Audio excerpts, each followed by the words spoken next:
नमस्कार दोस्तों, मैं नीरज त्यागी क्लासेस से। आज मैं एक एप्लीकेशन ऑफ डेरिवेटिव का इस तरह का एक क्वेश्चन लेकर आया हूं कि अगर स्टूडेंट इसे सोल्व करते हैं तो अधिकतर इसमें मिस्टेक करते हैं। आज इस क्वेश्चन से आपको एप्लीकेशन ऑफ डेरिवेटिव का मैक्सिमम और मिनिमम जो टॉपिक है वो भी आपको स्ट्रोंग करा देंगे और आपका वो टॉपिक बहुत अच्छा हो जाएगा।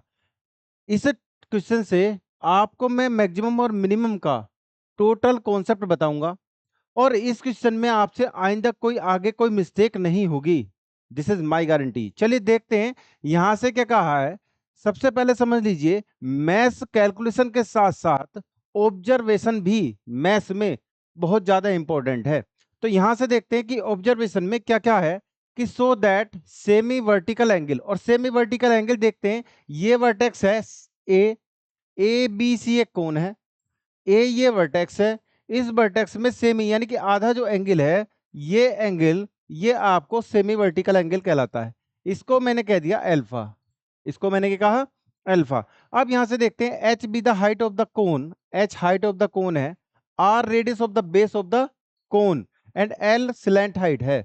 चलिए देखते हैं आगे क्या कहा है इसने कि सेमी वर्टिकल एंगल की बात की, इट मींस अल्फा की बात की है, ऑफ राइट सर्कुलर कोन। और राइट सर्कुलर कोन मैं पहले भी बता चुका हूं कि जिस कोन में ये जो बेस है ये सर्किल होता है, इट मींस अगर ये एक लाइन है एडी, ये एक्सिस ऑफ कोन कहलाई जाती है। इससे एक कांस्टेंट एंगल लेकर एक हमने एक तिरछी जो स्ट्रेट लाइन है ये और रोटेट करा दी, तो तब आपके पास जो कोन बनेगी वो आपकी राइट सर्कुलर कोन होगी। एंगल उसमें अल्फा कांस्टेंट होता है। चलिए देखते हैं ऑफ गिवन सरफेस एरिया। यहां पर देखेंगे ये चीज दी गई है गिवन सरफेस एरिया, ये दिया गया है तो फिक्स की तरह यूज करेंगे, इट मींस कांस्टेंट की तरह इसको यूज करेंगे। नेक्स्ट आगे क्या कह रखा, मैक्सिमम वॉल्यूम, यानी कि वॉल्यूम मैक्सिमम की बात करता है। तो मैक्सिमम के लिए हम वॉल्यूम को क्या करेंगे, डिफरेंशिएट करेंगे डीवी अपॉन जो भी यहाँ पर वेरिएबल होगा जिसमें भी हम इसको कन्वर्ट करेंगे। चलिए हम इसे आर में कन्वर्ट करेंगे तो ये जीरो होना चाहिए, और डबल डिफरेंशियल आपका सेकंड डेरिवेटिव टेस्ट से ही क्या होना चाहिए, निगेटिव होना चाहिए। तो ये चीजें हम ध्यान रखेंगे। Is sine inverse 1/3। अच्छा देखेंगे जरा सेमी वर्टिकल एंगल, अगर मैं साइन की बात करूं तो साइन अल्फा क्या होगा यहां से। अगर मैं इस अल्फा को साइन के साथ लूं तो साइन अल्फा क्या होता है, परपेंडिकुलर अपॉन हाइपोटेनियस। अल्फा के ठीक सामने की side perpendicular, it means R, और ये 90 है इसके ठीक सामने की साइड हाइपोटेनियस। तो ये आर हुआ और अपोन में ये एल हुआ, तो R upon L, it means R upon L का हमें रिलेशन चाहिए। उससे हम अल्फा एंगल को फाइंड करेंगे और वो फाइंड हमारे पास क्या आना चाहिए, साइन अल्फा की वैल्यू 1/3 आनी चाहिए अकॉर्डिंग टू जो क्वेश्चन है उसके क्वेश्चन के अकॉर्डिंग। चलिए देखते हैं अब इसमें हम कि हम इसको करते कैसे हैं। सबसे पहले हमने क्या किया, ये चीजें हमने जो मैंने एच एल आर ये सब हम लिख देंगे कि एच क्या है, एल क्या है, आर क्या है, और अल्फा क्या है, सेमी वर्टिकल एंगल। अब यहां से बात चली है सरफेस एरिया की, और सरफेस एरिया क्या है, गिवन है। सरफेस एरिया क्या होता है जी, यहाँ पाई आर एल, इट मीन्स आप देख रहे हैं पाई आर एल, एल ये स्लैंट हाइट है, यहां से पाई आर इसका और इसका हम मीन लेते हैं, ये 2 पाई आर है और ये पॉइंट है, दोनों का मीन लिया पाई आर और एल से मल्टीप्लाई करा दी, इससे आता है कर्व्ड सरफेस एरिया। प्लस आप देख रहे हैं कि नीचे क्या है, सर्किल, सर्किल का एरिया क्या होता है, पाई आर स्क्वायर। इस तरह से हमने यहां से एस है, एस कांस्टेंट की तरह बिहेव करेगा, एल और आर दोनों वेरिएबल हैं। तो सबसे पहले मैंने यहां से एल की वैल्यू फाइंड की, या इसे इक्वेशन नंबर फर्स्ट कह दिया मैंने इसको। वी वॉल्यूम क्या होता है हमारे पास, 1/π/3 आर स्क्वायर एच, ये हमारे पास वॉल्यूम है। लेकिन हमें क्या करना है, हमें एल और आर का रिलेशन चाहिए, तो इसीलिए हमने यहां से L square equal to hypotenuse square equal to H square plus R square, Pythagoras theorem से hypotenuse square equal to perpendicular square plus base square मैंने लिखा है। क्योंकि यहाँ पर आर और एच है और मुझे आर और एल में मुझे रिलेशन चाहिए, तो मैंने इसको एच को कन्वर्ट किया एच स्क्वायर, यहां से मैंने एच स्क्वायर की वैल्यू फाइंड की और ये आया L square minus R square, equation number second. यहां से मैंने एच स्क्वायर की वैल्यू इन इक्वेशन बी में मैंने एच स्क्वायर की वैल्यू पुट की। एच स्क्वायर की वैल्यू क्या आएगी? L square minus R square. यहां से अब चूंकि हमारे पास ये इसमें एल और आर टू रिलेशन है, टू वेरिएबल्स हैं जिस पर बी डिपेंड कर रहा। बी मैक्सिमम और मिनिमम के लिए बी को मुझे सिंगल वेरिएबल में कन्वर्ट करना है जिससे कि मैं इसका डिफरेंशिएट कर पाऊं। और सिंगल वेरिएबल में कन्वर्ट करने के लिए एस चूंकि कांस्टेंट है, एल आर का ये रिलेशन है, एल की value in terms of R find करके हम यहाँ रख सकते हैं। चलिए हम रखते हैं फ्रॉम इक्वेशन नंबर फर्स्ट, ये मैंने कहा इक्वेशन नंबर थर्ड। यहाँ पर क्या किया? यूजिंग मुझे एच की वैल्यू रखनी थी और मैंने एच स्क्वायर की वैल्यू रखी, तो ये वैल्यू किस में आएगी? रूट में आएगी। तो मैं रूट में आएगी तो मैं इसको और थोड़ा सिंपल करने के लिए मैं इसका स्क्वायर करा दूं ऑन बोथ साइड जिससे कि रूट हट जाए। तो बी स्क्वायर इक्वल टू यहाँ पर क्या है? पाई स्क्वायर अपॉन 9 और आर स्क्वायर का भी स्क्वायर कराएंगे तो 4 पावर, और यहाँ से क्या आएगी? L square minus R square. ऐसे ये हमारे पास बी स्क्वायर में इक्वेशन आई है और ये इक्वेशन नंबर आई है थर्ड। यहाँ से थर्ड में हम फर्स्ट इक्वेशन से एल की वैल्यू फाइंड करके यहाँ पुट करेंगे फ्रॉम फर्स्ट। फर्स्ट से हमने क्या क्या यहाँ से पाई आर एल की वैल्यू फाइंड कीजिए। पाई आर स्क्वायर इस साइड ले जाइए, pi R L S minus pi R square. मुझे एल की वैल्यू फाइंड करनी है तो यहाँ से जब फाइंड की तो S minus pi R square upon pi R. S minus pi R square था, पाई आर से मैंने डिवाइड करा दिया। Put the value of L in equation number third. यहां से मैंने थर्ड में पुट एल इन थर्ड, मैंने थर्ड में ये एल की वैल्यू पुट की। तो यहां से क्या आया? B square pi square upon 9 और आर टू दी पावर 4, और यहां से आया एल की वैल्यू। एल की वैल्यू क्या है? S minus pi R square upon pi R, और इसका भी क्या है? स्क्वायर है। इसको मैंने माइनस और आर स्क्वायर ऐसे ही मैंने रखा। मैंने पहले इसका स्क्वायर एक्सपेंड किया फिर मैंने इसको एलसीएम लिया। चलिए देखते हैं क्या करते हैं इसको सिंपल फॉर्म में कन्वर्ट करने के लिए। 9 आर टू दी पावर 4 और यहां से हमने S minus pi R square का भी स्क्वायर, और नीचे का स्क्वायर क्या डिनोमिनेटर का? तो ये आया pi square R square minus R square. हमने ये pi square R square LCM लिया और इसको A minus B square identity से इसको एक्सपेंड किया। चलिए देखते हैं क्या होता है। Pi square upon 9 R to the power 4 और यहाँ से हमने S minus pi R square का भी स्क्वायर माइनस इसको एलसीएम लिया, तो यहाँ से आया pi square R to the power 4 और divide by pi square R square. हमने यहाँ तक इसको किया।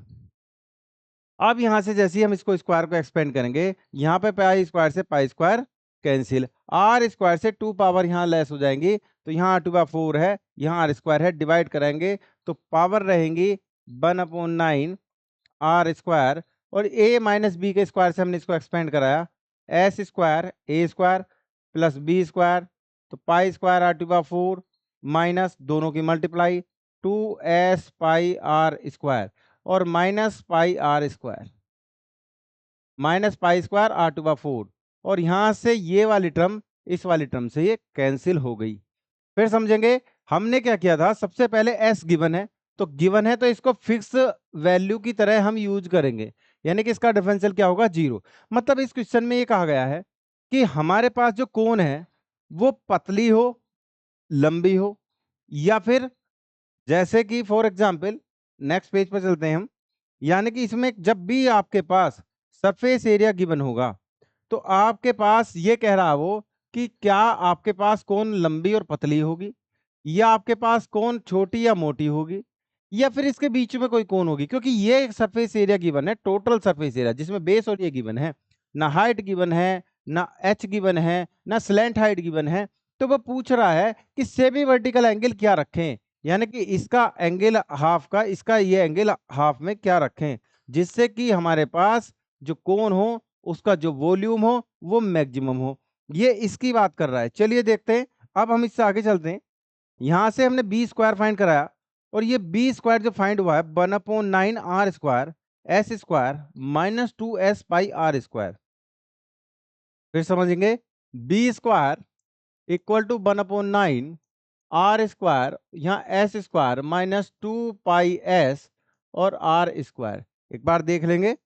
यहां से R square 9 S square minus 2s pi R square, ये हमारे पास यानी कि अब हमारे पास जो फंक्शन बना है वो केवल आर में है, एस कांस्टेंट है, तो मैंने इसको बी स्क्वायर को एफ आर लेट कर लिया। लेट, तो मैंने लिया एफ आर इक्वल टू 1/9 और मैंने आर स्क्वायर से मल्टीप्लाई कर दी 2 पाई s r⁴। यहां से मल्टीप्लाई करने के बाद अब मुझे मैक्सिमम, अगर बी मैक्सिमम है तो एफ आर भी क्या होगा, maximum. Differentiating with respect to R, R के रेस्पेक्ट में मैंने इसको डिफ्रेंशिएट कराया। यहां से आया F dash R equal to 1/9 और यहां से आया 2s² आर माइनस, और यहां से हमने इसको डिफ्रेंशिएट कराया, यहां से मैंने इसको डिफरेंशिएट कराया 2 पाई s और यहां से इसको डिफरेंशिएट कराया 4r⁵। इसी तरह से अगेन डिफरेंशिएट कराएंगे F double dash R equal to 1/9 और यहां से मैंने 2s² माइनस, यहां से मैंने इसको फिर डिफरेंशिएट कराया और ये डिफरेंशिएट जो कराया मैंने 2 pi s plus 4 sorry multiply 4 × 3 r²। इस तरह से मैंने यहां से डिफरेंशिएट करा है। तो डबल डिफरेंशियल क्या आया 1/9 और यहां से आया 2s² माइनस ये 3 की 4 से मल्टीप्लाई 12 और इसकी इससे मल्टीप्लाई 24 पाई s r²। यहां से मेरे पास ये वैल्यू मेरे पास F double dash R I है। तो यहां से देखेंगे फॉर मैक्सिमम और मिनिमम, फॉर मैक्सिमम और मिनिमम, मैक्सिमम और मिनिमम के लिए एफ डैश आर को क्या रखते हैं, हम जीरो रखते हैं।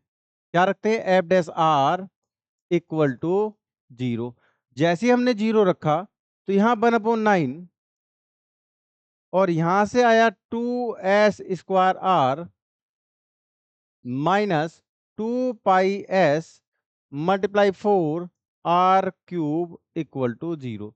तो ये तो 1/9 तो जीरो होगा नहीं, यहां से जो जो कॉमन ले सकते हैं वो कॉमन ले लेंगे, 2s कॉमन ले सकते हैं, r कॉमन ले सकते हैं।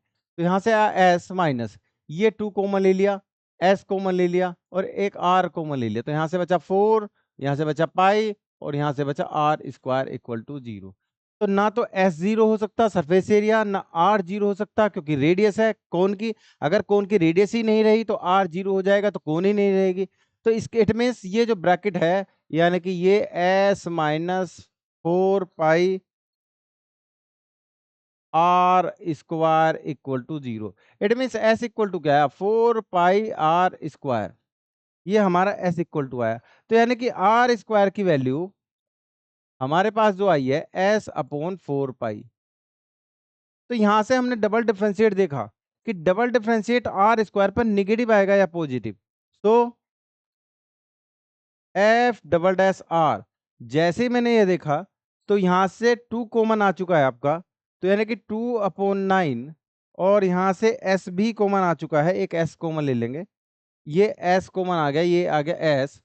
तो यहां से आपके पास रहा s, यहां से आपके पास रहा 12, यहां से आपके पास रहा पाई और यहां से s कॉमन ले लिया आपने 2s और r² की वैल्यू क्या होगी s/4 पाई। आपने देखा पाई से पाई कैंसिल, 4 से इसको कैंसिल किया 3s, s माइनस 3s, तो यहां से आपने देखा माइनस के 2s बच जाएगा, 2s/9, पहले मैं इसको लिख दूं s minus 3s, s minus 3s, तो ये क्या रहा माइनस के 2s, तो फाइनल क्या आएगा माइनस के 4s²/9, यानी कि वैल्यू क्या आई निगेटिव। और जब वैल्यू निगेटिव आई तो नेक्स्ट पेज पर हम देखते हैं by second derivative test, by second derivative test, second derivative test. Second derivative test से क्या होगा कि v इज मैक्सिमम व्हेन, क्योंकि एफ आर मैक्सिमम है तो b मैक्सिमम होगा when r² equal to s/4 pi. ये हमारे पास आया, लेकिन v मैक्सिमम उसने साइन अल्फा में दिया था, और साइन अल्फा क्या था जी R/L। आप देख रहे हैं R और L का रिलेशन, आर स्क्वायर की वैल्यू हमारे पास आई है एस अपॉन 4 पाई। हमारे पास एल और आर की इक्वेशन हमारे पास फर्स्ट थी स्टार्टिंग में जब हमने एस सरफेस एरिया लिखा था। चलिए वहां पर चलते हैं। ये जो सरफेस एरिया लिखा था यहाँ पर, सरफेस एरिया ये फिक्स था, आर और एल का रिलेशन था, बट इसमें एस गिवन था। यहां से एस को एलिमिनेट करा लीजिए, एल और आर का रिलेशन आ जाएगा। या यहां से देखिए L equal to S minus pi R square upon pi R. इसमें एल है, आर है, एस इसमें एक्स्ट्रा है, एस की वैल्यू रख दीजिए, एल और आर का रिलेशन आ जाएगा। यहां से देखते हैं, चलो फ्रॉम इक्वेशन नंबर फर्स्ट से ही लिख देते हैं हम। फ्रॉम फर्स्ट आपने देखा था, फ्रॉम फर्स्ट आपने देखा था वहां से एल की वैल्यू फाइंड की थी, और एल की वैल्यू क्या थी, S minus pi R square divide by, आपके पास वैल्यू आई थी पाई आर। क्या वैल्यू आई थी, पाई आर। आपने एस की वैल्यू यहां से रखी, एस की वैल्यू क्या है यहां से, S equal 4 pi R square. आपने ये वैल्यू 4 पाई आर स्क्वायर यहां से रखी, pi R square divide by pi R, और यहां से आपने ऊपर सब्ट्रैक्ट किया, 4 पाई आर स्क्वायर है और माइनस के पाई आर स्क्वायर, तो यहां पर क्या बचा, 3 pi R square divide by pi R. इस पाई से पाई, इस आर से ये आर कैंसिल हो गया। यहां पर आपके पास आया 3 आर, एल की वैल्यू हमें फाइंड करनी है, किसकी, एल, आर अपॉन एल की value, R upon L. R के अपॉन में एल ले गए तो 1 के अपॉन में क्या आएगा, 3। आर अपॉन एल हमने पहले ही देख लिया था फिगर से, साइन एल्फा 1/3। एल्फा की वैल्यू क्या आई है, साइन इनवर्स 1/3। यहां से ये आपने देख लिया, लिखेंगे देयरफॉर, इसीलिए क्या हुआ कि B is maximum when semi vertical angle of the cone sine inverse 1/3। जब यहां से बी मैक्सिमम होगा, वॉल्यूम मैक्सिमम होगा, तो semi vertical angle sine inverse 1/3 होगा। आई होप आपको ये कॉन्सेप्ट, आपको ये जो मेथड है अच्छे से समझ में आया होगा। अगर आपको मेरा बताया गया मेथड आपको अच्छा लगा हो और आपको अच्छे से समझ में आया हो, क्योंकि मैथ्स कैलकुलेशन के साथ साथ ऑब्जर्वेशन का भी सब्जेक्ट है, ऑब्जर्वेशन भी इसमें मेन रोल प्ले करता है, इंपॉर्टेंट है। तो आप वीडियो को लाइक करें, शेयर करें, और अगर नीरज त्यागी क्लासेस को सब्सक्राइब नहीं किया है तो सब्सक्राइब जरूर करें। इस तरह के कॉन्सेप्ट को पढ़ने के लिए नीरज त्यागी कॉन्सेप्ट आप सब्सक्राइब करें। Thank you very much. जय हिंद, जय भारत।